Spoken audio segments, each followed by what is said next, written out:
So in your definition of God, or praise as our attempt to cope with the God of abundance, I'm wondering what about those young people who don't relate to God as a God of abundance, who may not even know that God exists or is central to their lives? How do we get young people to encounter this God of abundance? Is this the art of evangelism? Is it mission? Like, what is it? What do we do as youth practitioners? Yeah, so I completely agree. I don't think the young people that I work with in Reading have got absolutely no comprehension about who God is, and why that God might be even worth giving time to listen to. And so there's a huge task of it's not re-education, because it's not just an education. It's not just about here's some facts, but it's a compelling vision of God that young people. I don't think we could assume. I mean, I think God's probably one of the most misunderstood words in the language, probably alongside love.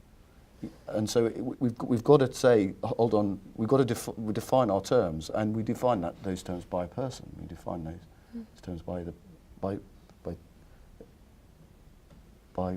lifting up Jesus Christ, and that's, you know, the most beautiful, wonderful, engaging thing, because I'm lifting up a person that I myself need to encounter, I myself need to listen to, I myself cannot exhaust what needs to be said, what needs to be heard, how I need to respond to this Jesus, and so we're all doing this together, if you see what I mean.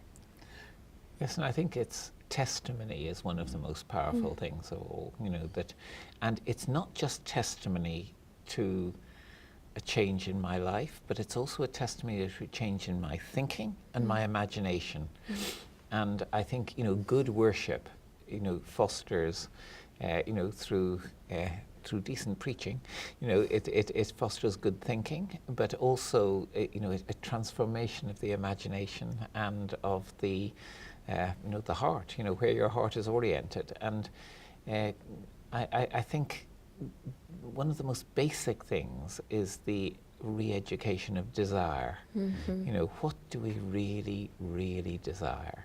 And, you know, a really good understanding in worship and in teaching, which go always together, it seems to me, you know, gives you, you know, an understanding of God through these wonderful stories, through these wonderful images and so forth, of God, that you can just wholeheartedly desire and stretch your mind as well as your heart, as well as your life, you know, in order to try to do justice. But it doesn't really deeply make sense until you see other people doing it. And so I think there's a huge role for the saints, for those people who model what this is all about.